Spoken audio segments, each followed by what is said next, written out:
Welcome to Jake and Trev Review Everything. I'm Trev. And I'm Jake. And, well, where we are... What episode is it? It was week 7, I think. I think it's week 7. I think it's... Actually, let me check. We're going to check. We're going to check to see what time... What so you know... So you know. I mean, we know. I mean... Obviously, we actually know. We're just doing this for you guys. I mean, we don't... No, it's, here we are, another week, Jake and Trev Review Everything Live. We got a really big shoe for you tonight. We're on 7. Yeah, we're on week 7, like I said. So, yeah, welcome to week 7. Jake and Trev Review Everything Live. We got new person of the week, or persons. We're breaking the rules as quickly as we set them up, folks. Oh, yeah. Because we play by our own rule book around here. Yeah. Not anybody else's. That's right. Not even our own. Oh, God, Family Guy joke. Sorry, Family Guy joke. Patrick Millison informs us that it sounds like we are in a freezer, but I wish we were in a freezer, because it's fucking hot. And we just had a thunderstorm roll through the area, and it is muggy. I was able to swim home. All right, well let's just kick it off right now. Should we start with a question this week? Yeah, let's start with a question. We're going to start with a question. And we're going to start with a question from the first poll. How about from Ashley Poetici? Was that the other? Yeah. Ashley Poetici, who is curious if we have seen or heard or played a word game, a word end / drawing game called Drawception. It's online, it's drawception.com. Check it out. I would recommend it to you. Check it out. It's a pretty cool game. It's kind of a combination of Pictionary and telephone. Yeah, it's kind of like, I feel like it's like a progression of Draw Something, just because Draw Something was popular for a while, and just like every other Singa game, kind of lost interest. Right, so in this case, like, you draw something, the next person gets to see what you draw, or what you drew, and then you describe what you're seeing. And then somebody takes your description of what you saw and tries to draw that, and somebody takes that drawing and then describes it, and so on and so forth. So toward the end, you end up pretty far away from what the first description of what you're supposed to draw was. So I haven't really played a lot. I've watched a few games on Ravel. If you do a search on the site, you can see a few example games that were pretty amusing. Yeah. For example, we were just taking a look at one that started with the island from Lost and turned into a man unimpressed with snake boobs. I don't know how that happened, but it was awesome. It's a pretty good transition from one to the other. It's definitely, if you're looking for new app to waste a little time with, you can definitely start getting going on that one. Looks like a lot of fun. I'm gonna have to check it out and actually give some time to play it myself. But looks fun. Looks fun. Yeah. So let's just get right down to the people of the week. People of the week, week 7. People of the week. All right, and those people are Anthony Kennedy, Ruth Bader Ginsburg, Stephen Breyer, Sonia Sotomayor, and Elena Kagan. Trevor should probably.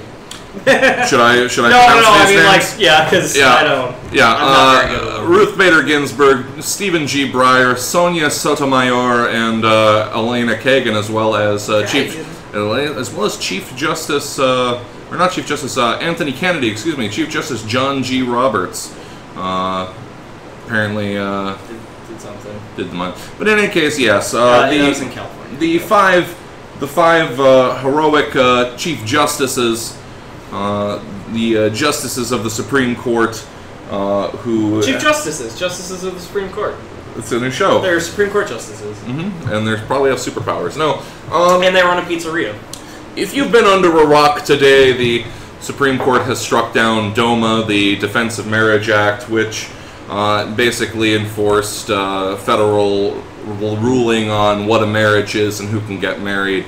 And which would federally take precedent over states that allow for same-sex marriages, and that's doesn't matter anymore. It's bullshit. Yeah. So it was bullshit to begin with. So they finally figured it out and got rid of it. So here's to you guys. Yeah. Good job, fellas and ladies. Ladies, I'm looking at you. Ladies. Oh. But yeah, that's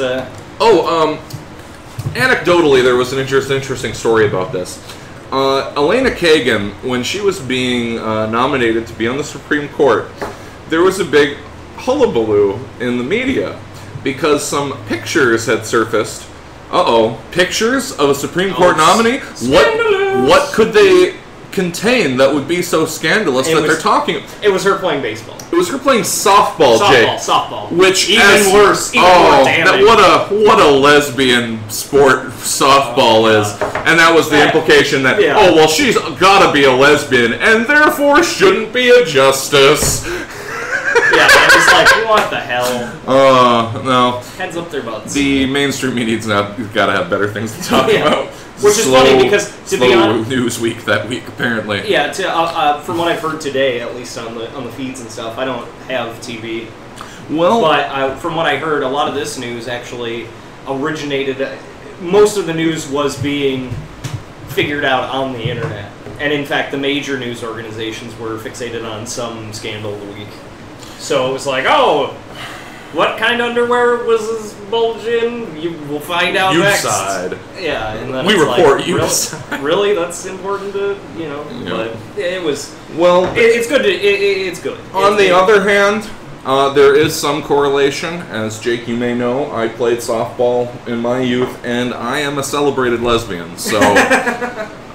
but, guilty as charged. That's like my dad jokes. That's a dad joke. What's being on the inside, son? So that's awesome. Okay. Good step forward. I'm gonna take a. Have you seen this? Have you heard about this? I don't know if I have. Okay. Well, Trevor came prepared today, and I didn't. But Trevor didn't come prepared last week, and I did. So we'll trade off.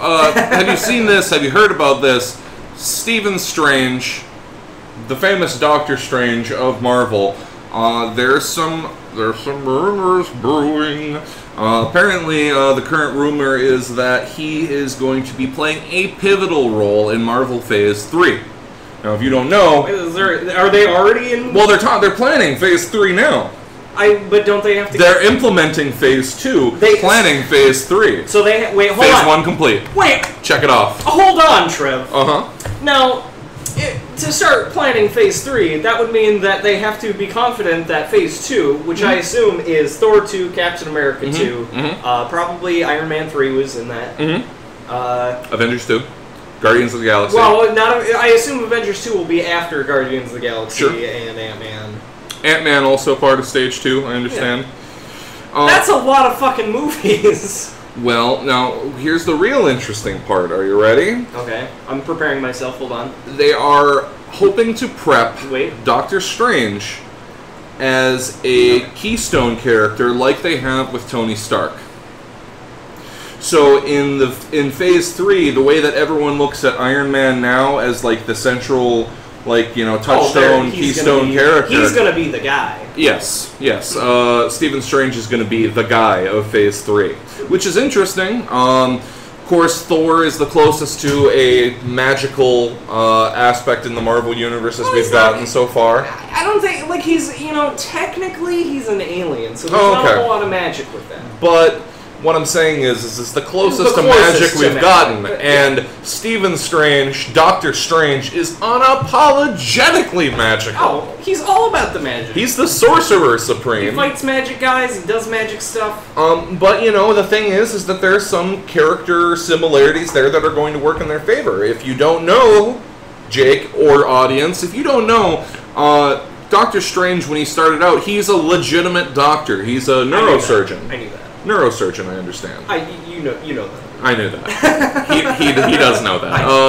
But more to the point, before he was the master of the mystic arts, when he was just a doctor, he was an arrogant son of a bitch. Yeah, he was a surgeon, and he was all like, "I'm the best surgeon ever," and then a car crash, and then his hands are all mangled. It's like, "I'm the saddest surgeon ever." Yeah, so he loses the ability to use his hands all delicately. So he goes wandering the earth in search of meaning in his life, and he becomes adopted as a student of some mystical master in the East, which I love as a trope.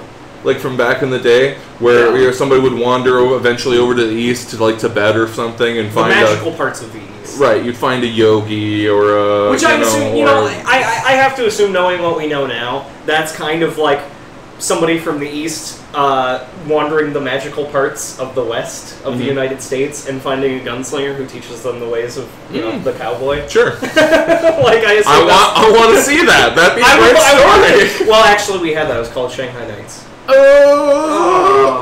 No.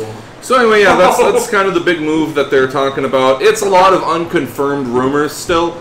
Kevin Feige, the showrunner for the films, anyway, he basically has said he wants to do officially said he wants to do a Stephen Strange, a Doctor Strange movie.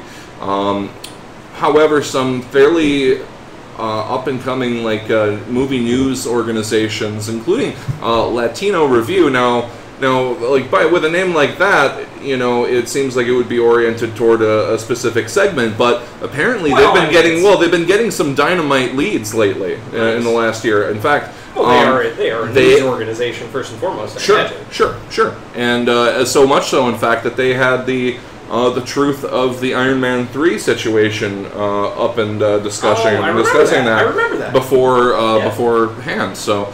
No spoilers. Don't worry, we're not going to spoil. They got some people kind of with their eye on movie rumors and inside information. So that's something to watch. Yeah. Right. Let's take another question. Yeah. Let's take a question. Let's take another question. Vanessa Coleman writes, "What's your top 5 favorite films and why those ones?" Gosh, that is a really generic, real general question. No offense, Vanessa Coleman. Well, obviously. No, I agree. It's an interesting question. It's fun to talk about and stuff, but really, top 5 favorite I have categories personally of favorite this or favorite that, or if I'm talking about a movie I really like, it's favorite horror, favorite comedy, whatever. But 5 overall, I think I'm too deep. Too deep? I'm too deep into this. Maybe he needs to go deeper. We need to go deeper. Wow. But same question for TV shows as well.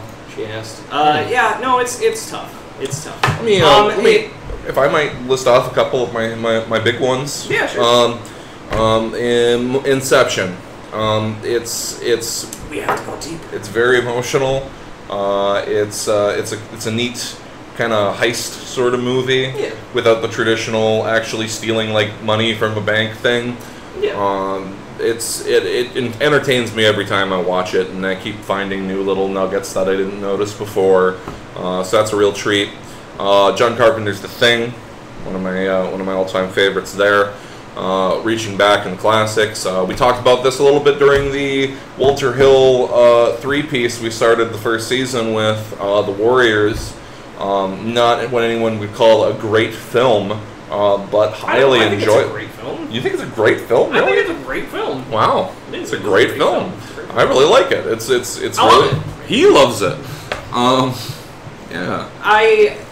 For favorite movies, like I said, I always categorize favorite movies. So let me dip into some of those categories.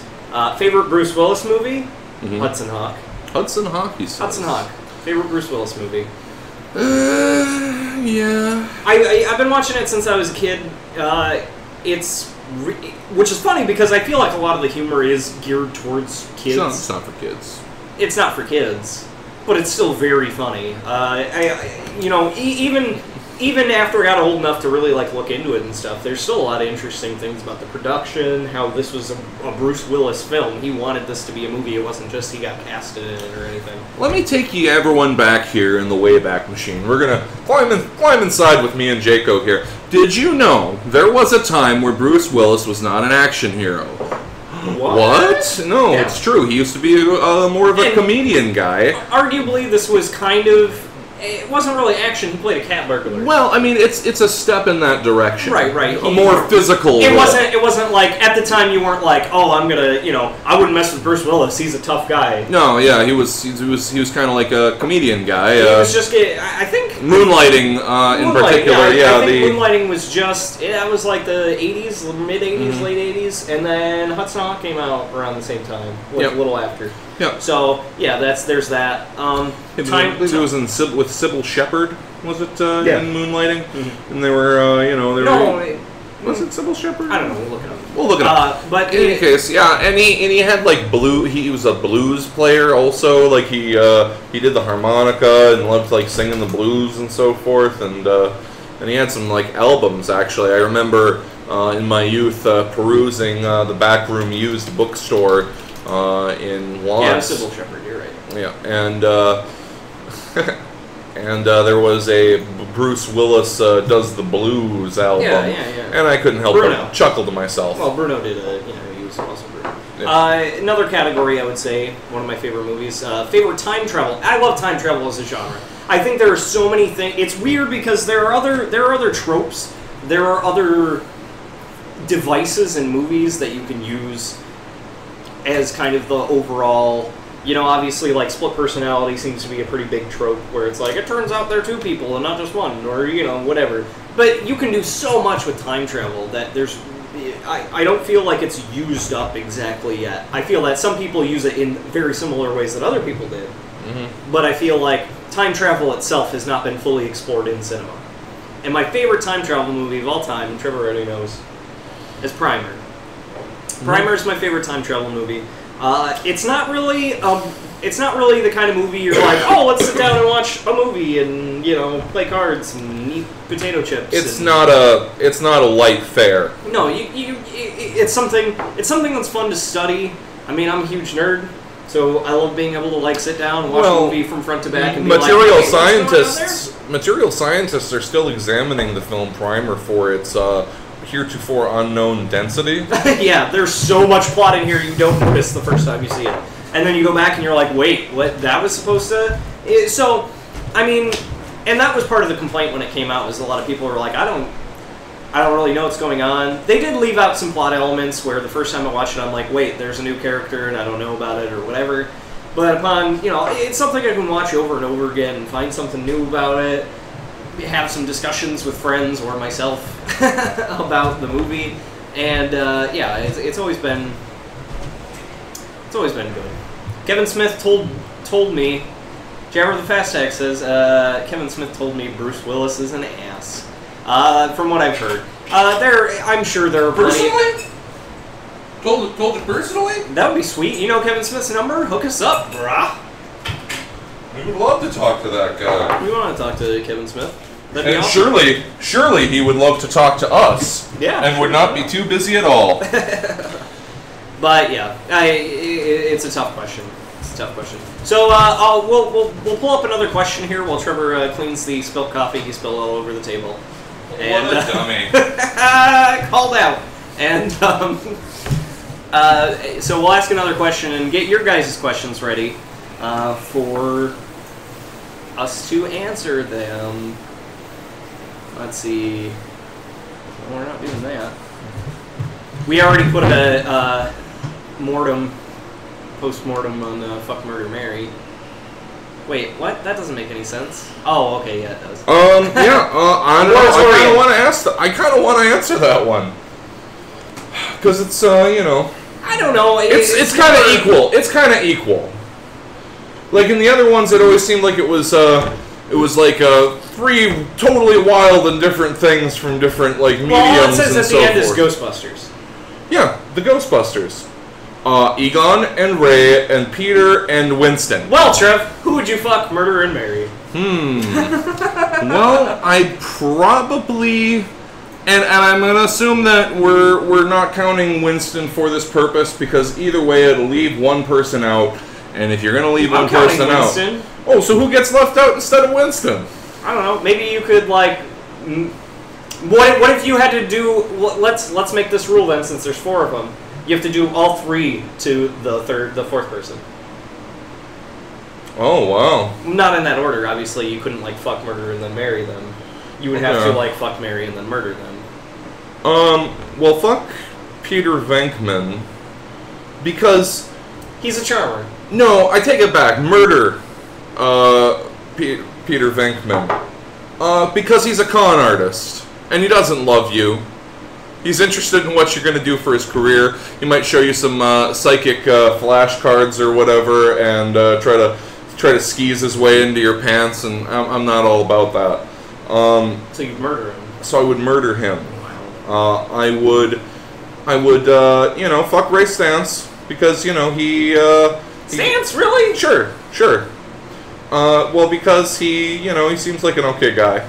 Like a sensitive. Sure, and Egon. Like he talked to you afterwards. Right, but Egon, Egon's a really smart guy. He's totally professional. You know he's going to be able to provide a nice kind of life for you. You know, I mean, you may be lonely because he's going to be having long hours in the lab and everything, but you know. I mean, at least you're going to be well provided for with Egon Spengler. And as for Winston, I guess he's all three. I guess I'll fuck him first, and then I'll marry him. And then late in our lives, in our sunset years, then I'm going to take the axe to him. These are your rules, Jacob. These are your rules, Jacob. I'm just trying to live by them.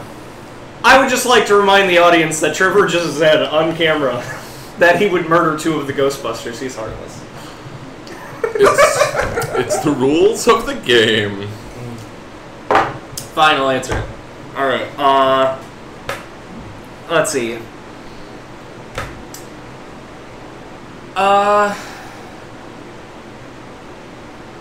Wow.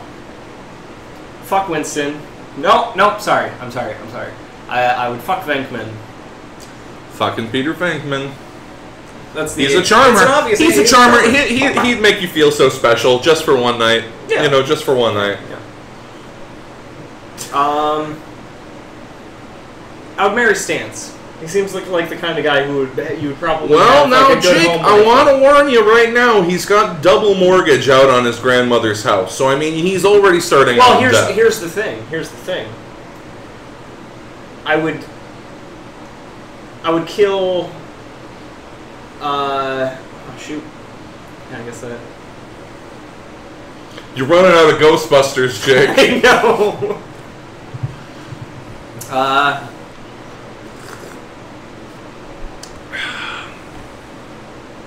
Oh, that's tough. Who are you going all the way with?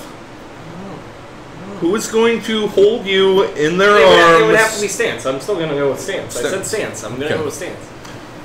No, I'm trying to figure out how I would do this. Who are you going to murder? Well, here it is. I would murder Egon, but not before getting divorced from Stantz. So I could get half of the Ghostbusters. Oh shit! And then with Egon out of the picture, they would have to sell all their assets because they would have no idea how to use any of that shit. And I would be a millionaire. I ain't saying Jake's a gold digger, but he ain't messing with no broke busters. Broke busters. Well, I won't be messing with them once I get all that shit. Oh my god. Yeah, and I'm the heartless one. I'm the heartless one, guys. Sure. Oh man.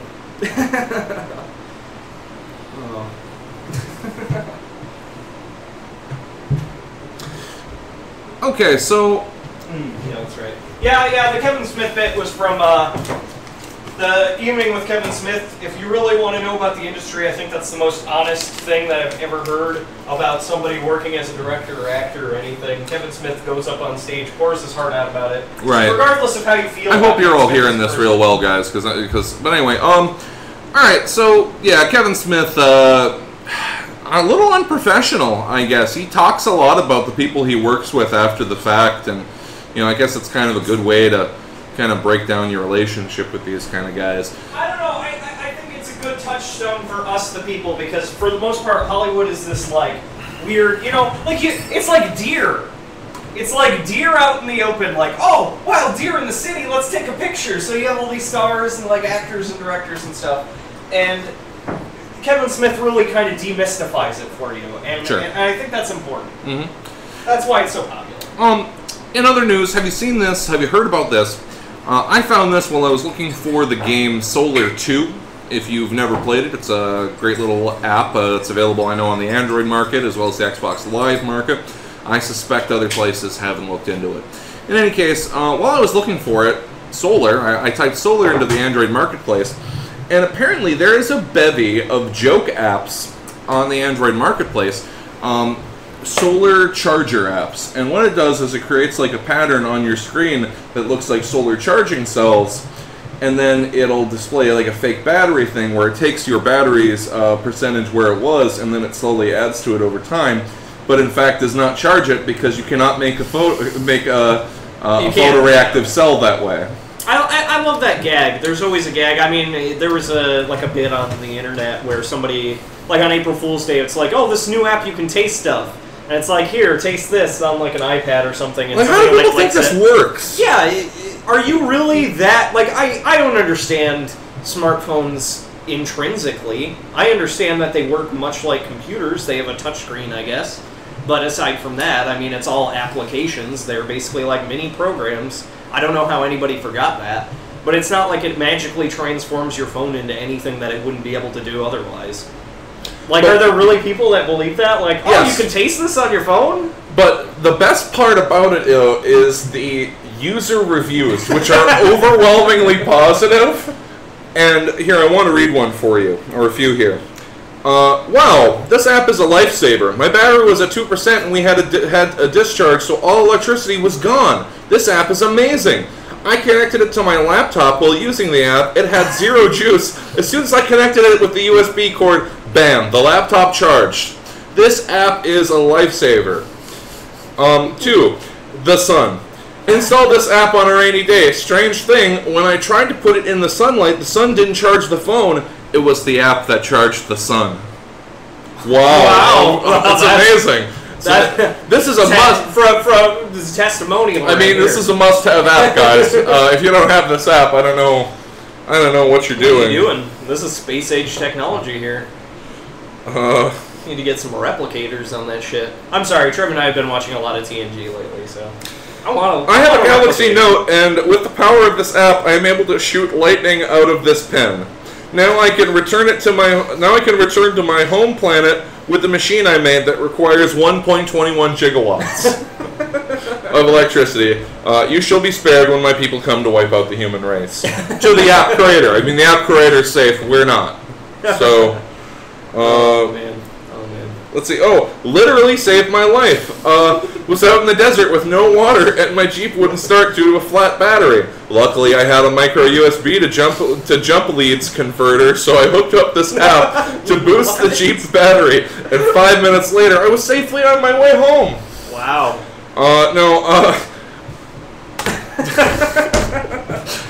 Miraculous. It's truly one of the. It's a must-have. Modern Mechanics. App of the year. App of the year, the solar charger app. It'll save your life. Could save your home planet. Could save you from being stuck. Could charge the sun. Yeah. Yep. It's amazing stuff. No, see, that's the thing. I mean it. I would love to have a replicator. Replicator would be sweet. You know what I don't want, though, from the Enterprise? A holodeck? I do not want a holodeck. I thought about it before, and when I was younger, it was like, yeah, definitely. I definitely want a holodeck. That's awesome. You could go wherever, and you could, like... I mean, so far on the show, as far as I've watched up, I'm, like, halfway through the second season. I watched a lot of it when I was younger, so some of it's not very new to me, but, you know, like, Riker and Worf are, like, fighting against these monsters and stuff, so you have, like, calisthenics, like, combat, you know, and then, you know, there's, like, go into a bar and listen to some jazz music, or, you know, in fact, in one episode, Picard pinpoints exactly a place that actually was in time with people that were actually there, and the holodeck replicated it. And that's awesome. You could just be like, oh, back in this day, at this place, with these people. And then you go into the program, and it's like, yep, totally got that. It's like, how? What? That's awesome. But no, because the holodeck is people, so I don't... The holodeck is people. It's made of people. Is the holodeck capable of creating actual sentient life? Yes. Or are they programmed so well that they simply believe themselves to be alive? You be the judge. I'm guessing it's the latter.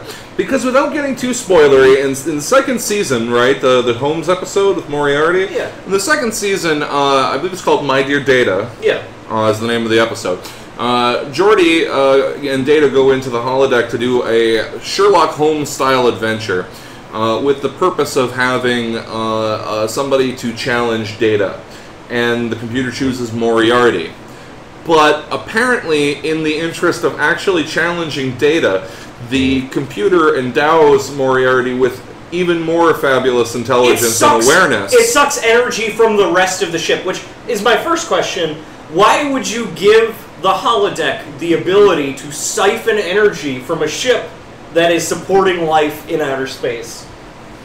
Why would you wire it like that, where it's like, yep, we're just gonna... Why is the ship wired that way in general? Like, when I want my computer to run faster, I don't drain electricity from the living room to make it work. It doesn't, you know what I mean? Like, adding more electricity doesn't make it work harder. In most cases. Maybe that's how holodecks work. I don't know. Yeah, but why would you... Why would you design it that way? Rerouting power to do that. Rerouting power from shields and life support to fuel this holographic display. Yeah, people are just like, no oxygen. And it's like, oh, I'm playing Tron tennis in my holodeck. It just needed more energy for the neon.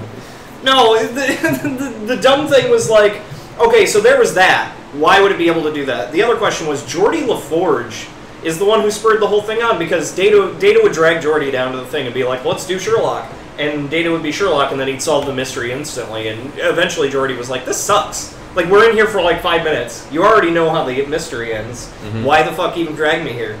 And then he's like, you have to have a challenge. That's the whole point of mysteries. This is a challenge. So Geordi says, create something that could defeat Data.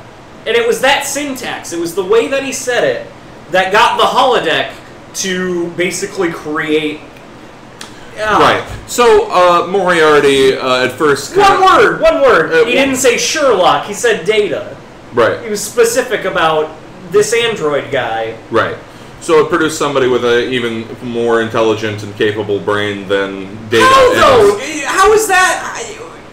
That's dangerous shit. That is dangerous shit. There was a previous episode even before that where they went to a planet that had non-organic life forms. They were basically like little crystal guys that hung out and did whatever. They were made of like pure energy. And Picard was like, oh, you guys can't terraform that planet anymore because it has life. This is technically life.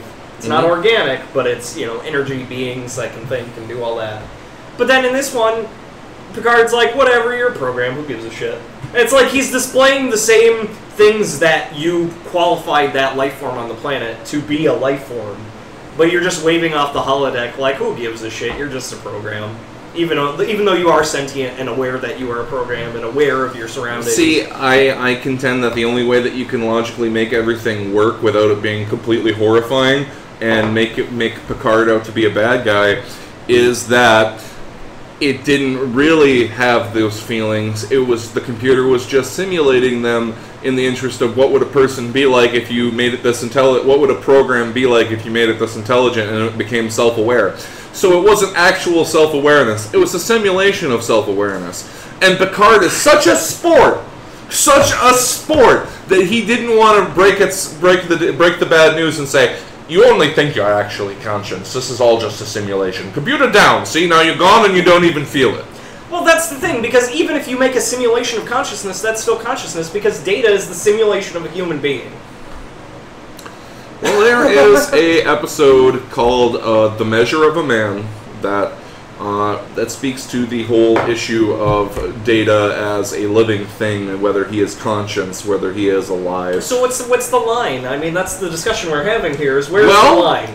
Actually, if you want me to spoil it for you... That's fine. I mean, this is important to me. That's the question that Picard's whole defense of Data being a living thing rested on. Where do we draw the line? Right? if we're saying that Data's not conscious and he's not alive, what makes you and I alive? He's getting like all fired up about But it. he didn't get fired up about the fucking holodeck? Yakety schmackety do. You're just a program. Who gives a shit? Hey, Data is a person! I don't think anyone ever accused Star Trek of being consistent. Well, that's the best part of the show. That's what I really love watching about it, is because it's not formulaic. I mean, the most you can say about it is they interact with some of the same alien life forms over and over again. Obviously, like the Klingons and the Ferengi, and you know, there's different races outside of human that they interact with and deal with on a daily basis. But then they do have, like, every episode is the exploration of a new concept, basically, like what's right, what's wrong, what gives us the right to use this technology or give it to somebody else or whatever. Even in the Prime Directive, you know, that's part of the whole thing right there. When is it okay for us to interfere because we are a superior race, and when isn't it?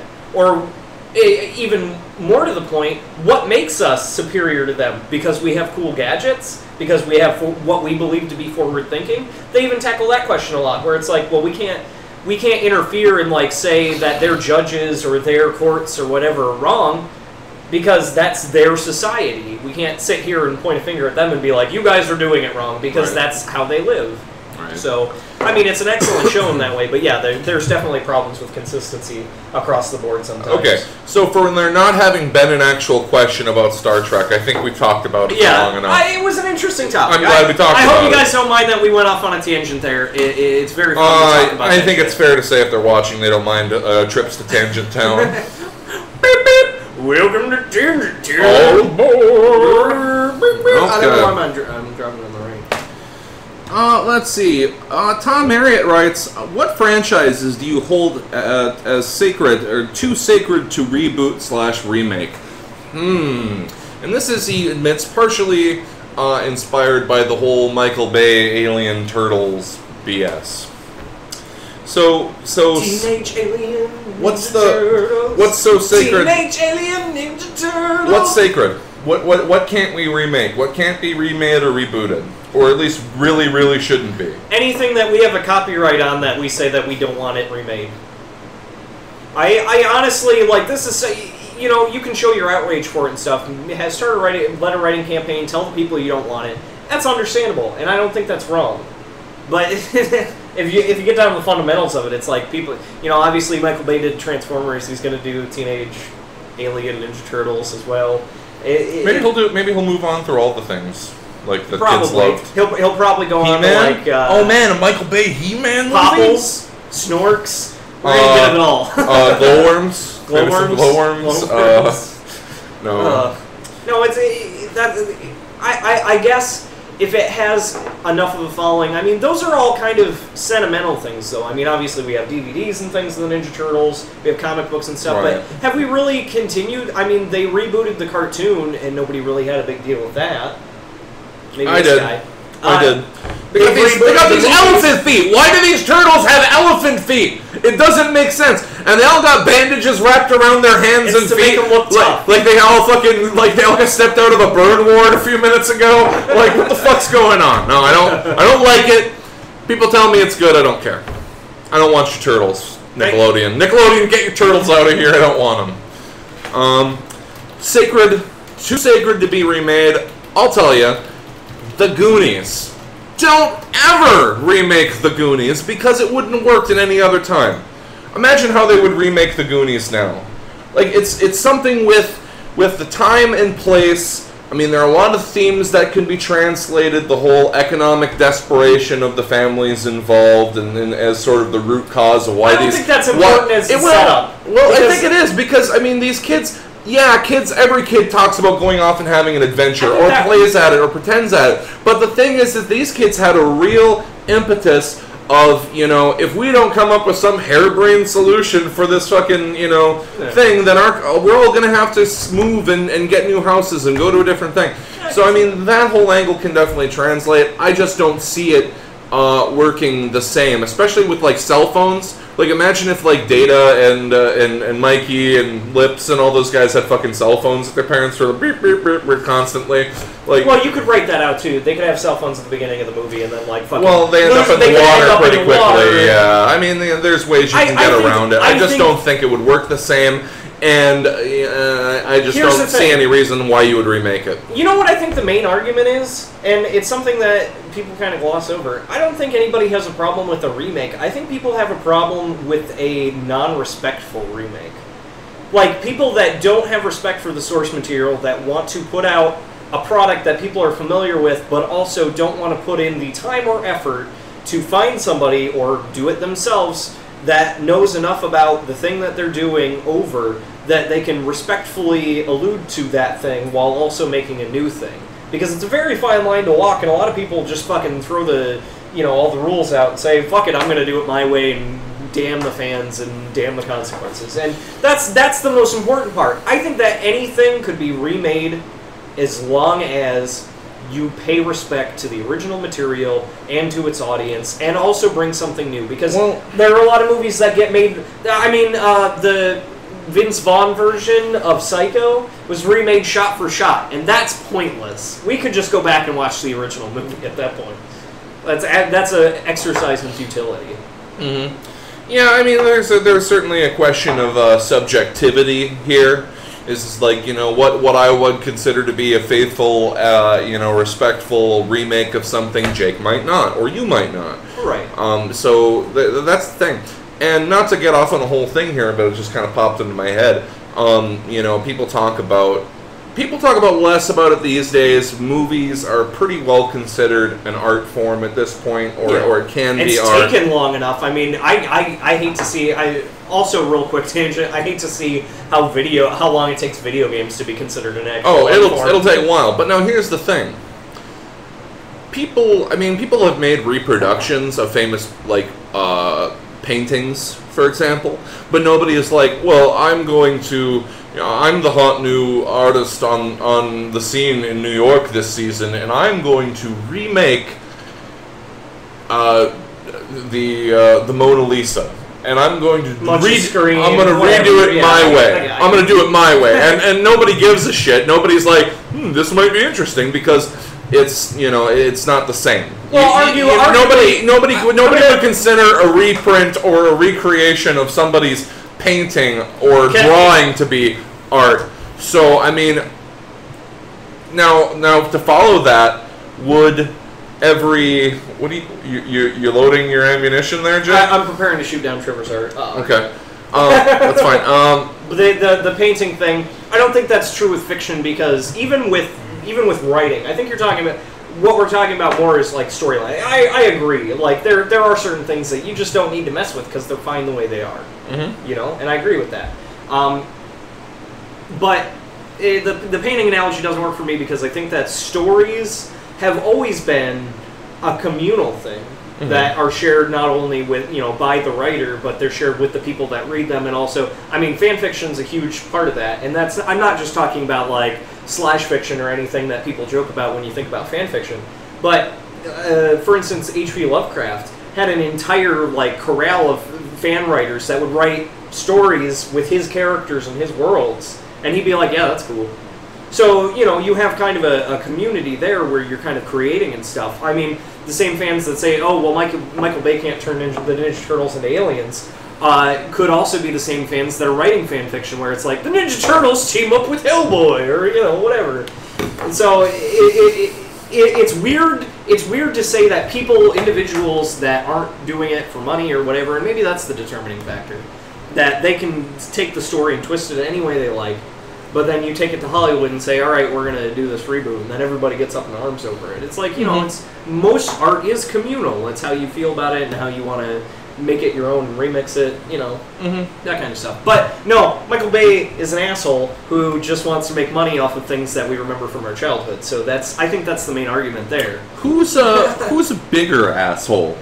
Michael Bay or not Wes Anderson. Sorry, not Wes Anderson, guys. Don't get mad. No, Michael Bay or Paul Anderson. Paul Anderson. The fellow who casts his wife in every fucking movie that he makes. He turns every movie that he makes into a love letter to Mila Jovovich. See, I don't... I've never seen a man so in love with his wife.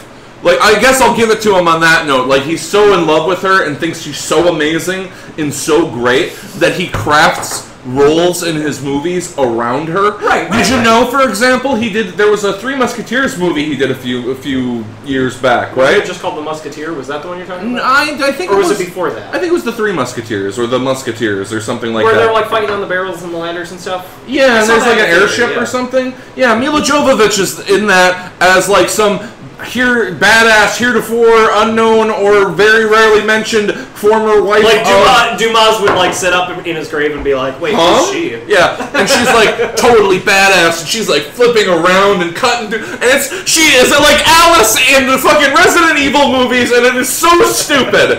It's like, keep it in your pants, man! Can't you fucking make a movie without doing this to us? That's like, ridiculous. It's embarrassing! Like... That's the same way I feel about Tim Burton, though. Oh my god. Keep it under Johnny control, Depp, man. Helena Bonham Carter have their own little love nest. Love triangle. You know, and it's like Quentin Tarantino likes to put shots of women's feet in his movies because he's got a fucking thing for women's feet. Great, that's fine, but I mean, at least it's not like if he put a shot of Uma Thurman's feet in every movie, like, okay, QT, now it's time to take it back a few notches. Yeah. No, it's ridiculous. No, I don't know. See, Michael Bay, I feel like Michael Bay kind of tries, but doesn't. Like, they're both. That's the worst part when you get down to the human aspect of it, because I really believe that they're both trying to make really good movies. And, you know, the whole casting his wife, maybe they go through a whole... most of Hollywood, if a production company throws down money, sometimes they'll be like, hey, you have to take our casting director, and then our casting director will decide who's going to be in your movie. Most directors they have a caveat where it's like, well, I'm not going to direct this movie unless I get who my star is, but most of the time, like, Hollywood says, these are the people that are going to be in your movie. But he must have so much confidence in his wife. She probably has to, like, it's probably not a done deal, she probably has to audition. Are you even being serious right now? I am. You think that she really has to go out there and prove herself to somebody in the room? Yeah, I guarantee it. I guarantee it. You don't believe it? I think Paul Anderson... That's the politics of Hollywood. I think Paul Anderson, like, checks his mail in the morning and says, oh, this got greenlit. Honey, I need you to show up for a fitting because I'm putting you in my next big Hollywood movie. That's how it goes every morning at the Anderson household. The point is that he figures that he is confident enough in her acting that he believes that she should be in the movie. I understand. In every movie? Right. No, maybe that's why Tim Burton and Helena Bonham Carter and Johnny Depp work on every fucking movie ever that they do. I guess... I don't want to sound like an alien or a robot or something, but maybe I don't really understand this human emotion you call love. Because no matter how much I love my fiancée, I don't think that she should be a part of every fucking thing in the world. So, there's that. Okay, let's move through a couple of questions we received prior. Tom Marriott also wants to know if we think that any movie that has Megan Fox in it, if she was replaced by an actual talking fox, if that would make a better film. I'm right with you, Tom. Replacing Megan Fox with an actual talking fox would be an improvement. Agreed. Agreed all across the board. Okay, Emily Nyman wants to know, she has spoilers, really wants to know what our thoughts are on the Star Trek movie. I have real problems with it. I feel there are serious some missteps mechanics in it that are kind of terrible. You know, we didn't get to do a review about it, which is kind of a bummer. But overall, I remember we talked about it pretty extensively. A lot of the plot elements don't fit in with the Star Trek universe. I mean, you heard us talking about The Next Generation. They do broach a lot of subjects that most things won't, and this movie doesn't. And even the first movie did. It's an action movie through and through with Star Trek on the title, and the characters are all Star Trek characters. But really, if you want a true Star Trek experience, it's still in the TV show. Yeah, the real swing of the course of the story just seems to match with at least the last 2 or 3 Star Trek movies that we saw. Yeah, so and, it's kind of cut and paste. Like Here. Control C, Yeah. Control V. Here's our new, because the first movie, I'll say this about it, the first movie set it up so that this would be its own series. They were like, these are different guys, these are different characters from the TV show because the timeline has been split. So whatever they do in the movies, consequence-free as far as being tied to the TV show or the movies, the previous movies with Shatner and all the rest. And then they basically go back and say, oh, well, we still need to lift stuff from it, so... And that's the disappointment. And the thing that they lifted from it was so uninspired, and it's just like... it just kind of seemed desperate. Yeah. Like, this has got to be a big hit. This has got to be a big hit. What can we take? What can we mine? Yeah, it was dumb. It's well paced. I'll say that it's well paced. There's not a whole lot of characterization. The story goes by very quickly, so it's not. It's a long movie, but it's not like long in the fact where you're sitting there like, all right, what happens next? It's an action movie. It's not utterly awful, but it leaves a lot to be desired in the way of Star Trek movies. Yeah. Okay, so next question. What's the deal with here? Sure. Well, go ahead. What's the deal with the new Superman costume? No red underwear. As it was while we were doing the Superman review. If you haven't seen our Man of Steel review, we have it up on Blip.tv/J&TRE Review Everything. Should be the first video on there. And that's not just a review of Superman, the new Man of Steel. It's also kind of an epilogue on the events of Season 2. So, so I would recommend, definitely see. I mean, there's not a lot of spoilers. Or the events of Season 1. Excuse me. There's not a lot of spoilers for. There's not a lot of spoilers for video games. So even if you've never heard of it, Far Cry 3 Blood Dragon, or a review of that is our season finale, and I feel like that's more accessible to you guys. So we don't really talk all that much about what happens in the game if you were going to play it anyway. So definitely watch that review. I mean, it's got all of our story elements. It leads up to the epilogue, which is our Man of Steel review. So I would definitely recommend watching that first. But yeah, while we were editing the episode, we found that. I believe Zack Snyder himself said he had gone through so many different costume ideas for the movie, and he said that he went with one without the red underwear because apparently when Superman was first created, that was a sign of like a circus strongman. Yeah, it was a carryover from like the stylistic elements of how physical strongmen were back in with the mustaches and the they had their underwear on the outside of their pants, and that's why Superman had the underwear outside of his pants. So it doesn't really. It was a visual cue, like Scrooge McDuck and his spats, to try to tell you that this is what this character's kind of about. Yeah, he's a strongman, but at this point, it really is stylistic because they continue to do it in the comic books because it was iconic. Yeah. So the choice by the director made sense, but then also it didn't make sense because it didn't really fit in with the costume that he wears. Now the thing is that in the new 52, Superman does not have underwear. Are we talking about the new 52? I don't know. I'm just saying, if you're going to say it doesn't follow with the comics, it does follow with the modern comics. I guess. So I didn't know that, but I'm not interested. If you don't know. Now you know. Alright, so that was a question. If you guys have any questions, throw them at us here. See, J.J. Watson agrees, don't touch my Goonies. I'm glad somebody else doesn't want anybody Keep your hands off my Goonies! Doesn't want no Goonie. I don't want to see the Goonies molested. The movie, not the kids. Oh shit, no, also the kids. I don't want... Yikes. Ooh. That's a comedy various. Let's see. I don't know anything about Elder Scrolls. You want to field that one real quick? Sure. Which province of Tamriel should I consider ideal for the next Elder Scrolls? We got about 8 minutes. So well, for those of you who don't know, and I can't really say what happened in the first one because it's not in the title. In the first one, the first Elder Scrolls took place somewhere. I'm guessing it's in Cyrodiil. I don't know anything about Elder Scrolls. Well, now here's the thing. Okay, so the first Elder Scrolls was called Arena. And the arena is at least one of them is in Cyrodiil, in the central region of the Empire. Still don't know what you're talking about. just nod your head like you know what I'm talking about. Okay. So I have someone that I'm talking to this about. Okay. So Elder Scrolls 2 was Elder Scrolls Daggerfall, which takes place in the country Daggerfall, obviously. Right. Well, yeah. And Elder Scrolls 3 took place in Morrowind, because that was the title. Okay, no, that I do know. That I do know. I know Elder Morrowind Scrolls is 4 the title of an Elder Scrolls game. was Oblivion, and that didn't tell you where it was, like the first one. Wasn't that set in But Oblivion? that was in Cyrodiil. Oh. Now, why'd they call it Oblivion then? Well, now you're sort of right, Jake, because there were gates in Oblivion that took you to the realm of Oblivion. So it was partially set in Oblivion, but centrally Cyrodiil. Now, and then there was, of course, Skyrim. You know, I guess at this point, like they've kind of shown a lot of the different kind of places that they are. They've gone somewhere very cold. I understand there are some islands, guys. I mean, I'm not talking about the Shimmering Islands. Wait. Far Cry 3 Elder Scrolls. Far Cry 3 Elder Scrolls. Oh, yeah. Yes, I would like the new breed. Yes, have the next Elder Scrolls game appear on Blood Dragon Island.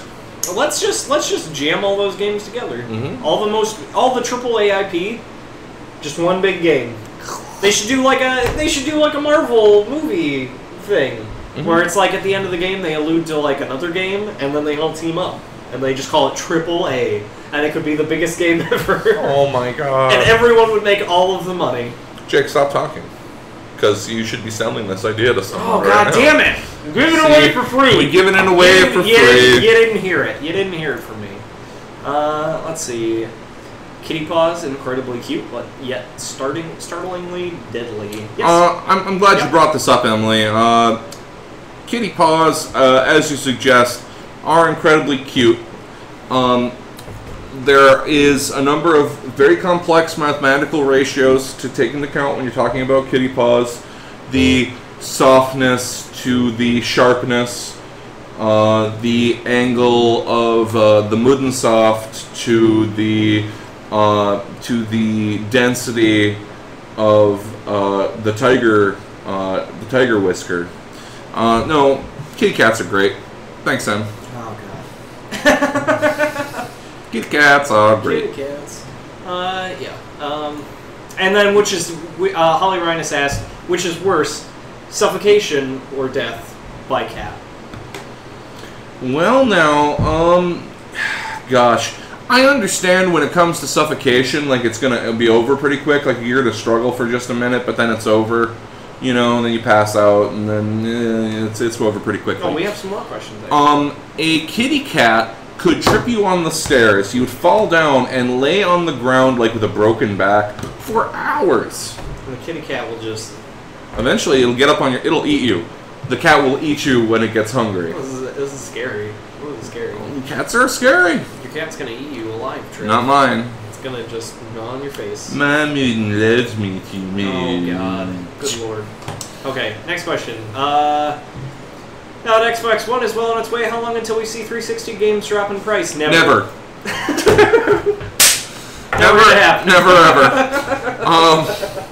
Well, now, for example, I mean, here's the thing. At this stage, because of the way things are always $60, anytime a game comes out initially at a lesser price, you say to yourself, what's wrong with it? What's wrong with this game?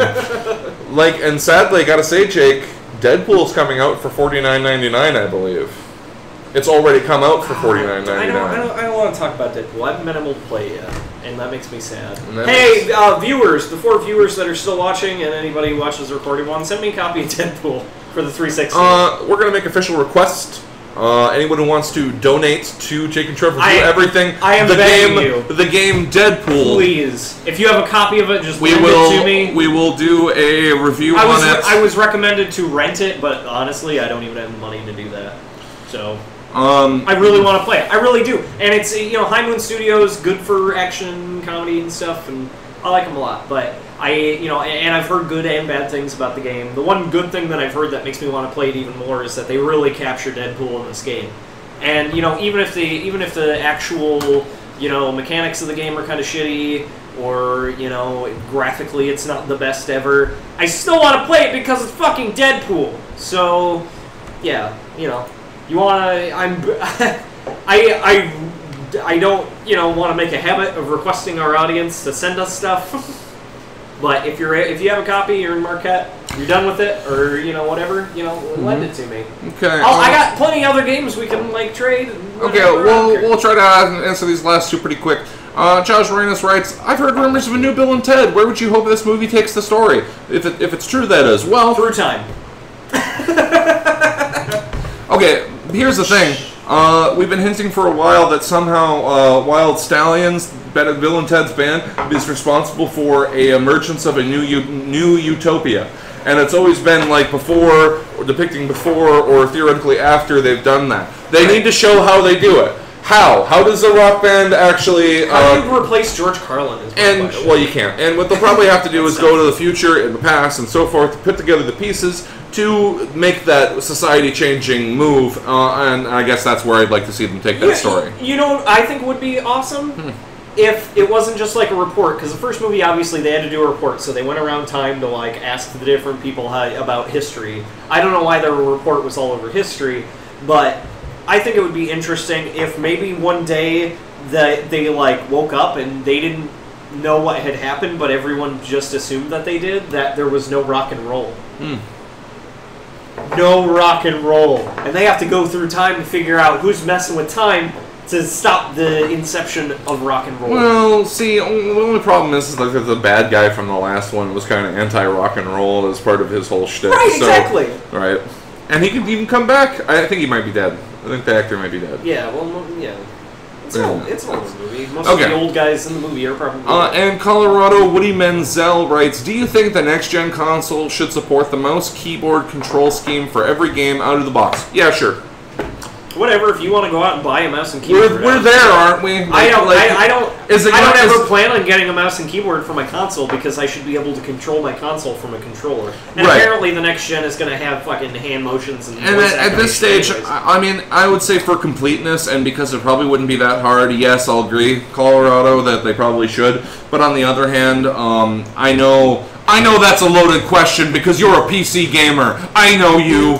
No, the problem is, if you're really that into keyboard and mouse controls, chances are you have invested in a serious enough rig that you can run your games on a PC and not have to go to console. And from what I hear from people who play PC games, the frame rates and everything are better on the PC. So if you really want to play it on a keyboard and mouse, if you really need a keyboard and mouse to play on a console, just play it on your computer, whatever. Play it on PC. Yeah, no, they had... I remember or you can play it on your Mac. Oh... Mac has no game. I don't know. They're getting better about that, actually. Yeah, I understand. I understand they play a Rootin' Tootin' Angry Birds. Yes. All right. Well, that's our hour mark. We're gonna stick around and talk to you guys if you want to hang out with us. But for now, this is the end of the recorded portion. So if you're watching this on YouTube, you should show up on Wednesdays at 10 p.m. And we'll be here 10 p.m. Eastern Standard Time. Yes, in case it needed to be.